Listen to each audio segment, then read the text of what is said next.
Welcome to a special presentation of the original Historical Music Society of Detroit. The program is featuring the music of Ricky Smith and La Movida. In our studios, we have special guests Ricky Smith y Francisco Garcia. Well, some great music there, some great music. And wanted to start off the program by asking you, Ricky, how long have you been in Detroit? I got here in July of 1987. Oh, excuse me. Came down in July of 1987 and on a tour and working on a recording contract. Okay, what motivated you to come to Detroit? Well, I'd been recording for in Texas all my life, 18 years, recorded about 30 albums down there, and I just thought a change would, be good. Okay.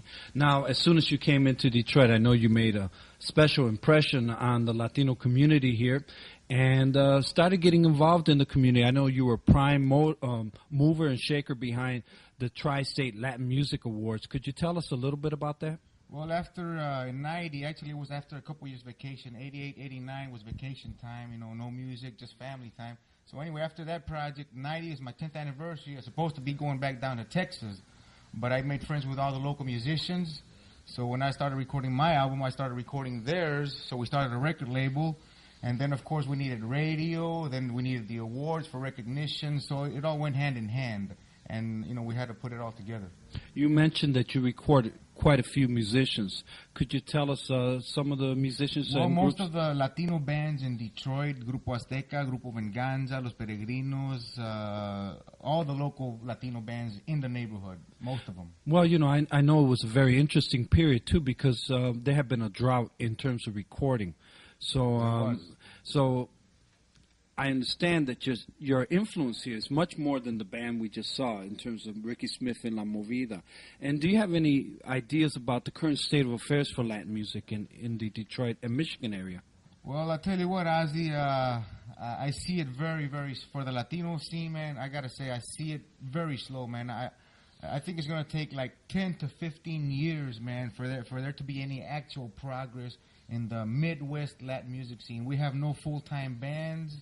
The most a local band can make is $1,000 and down, which is not enough to sustain a full-time band. So again, in the whole Midwest, there is no full-time Latin band. There is not enough money, probably because one problem, first of all, would be we don't have enough radio stations in the Midwest to support dances, to support bands coming in from, the big bands, right? So that's kind of the major problem, is not enough radio.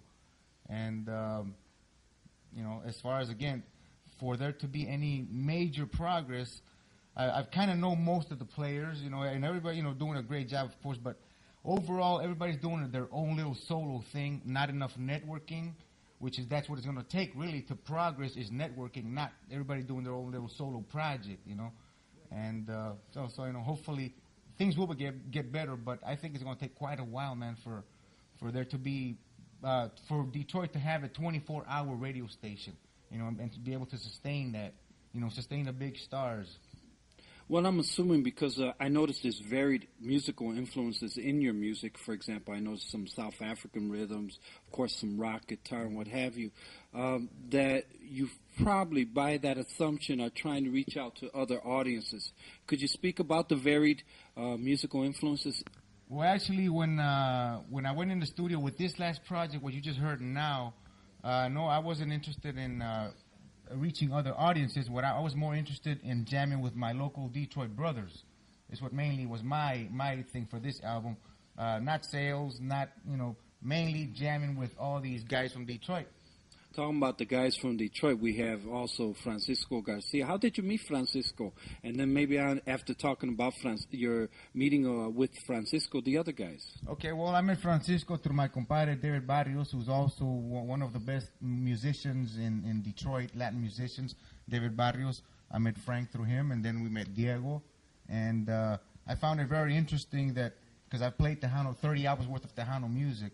So here I was in Detroit, and, with people that are not Tejanos, people that have never played Tejano music, never recorded it. So we were practicing for about 3 months before Frank and Diego actually got the feel of Tejano music, and it was a blast, man. It was great. When I go back home to Texas, I'm going to brag about these guys, you know what I'm saying?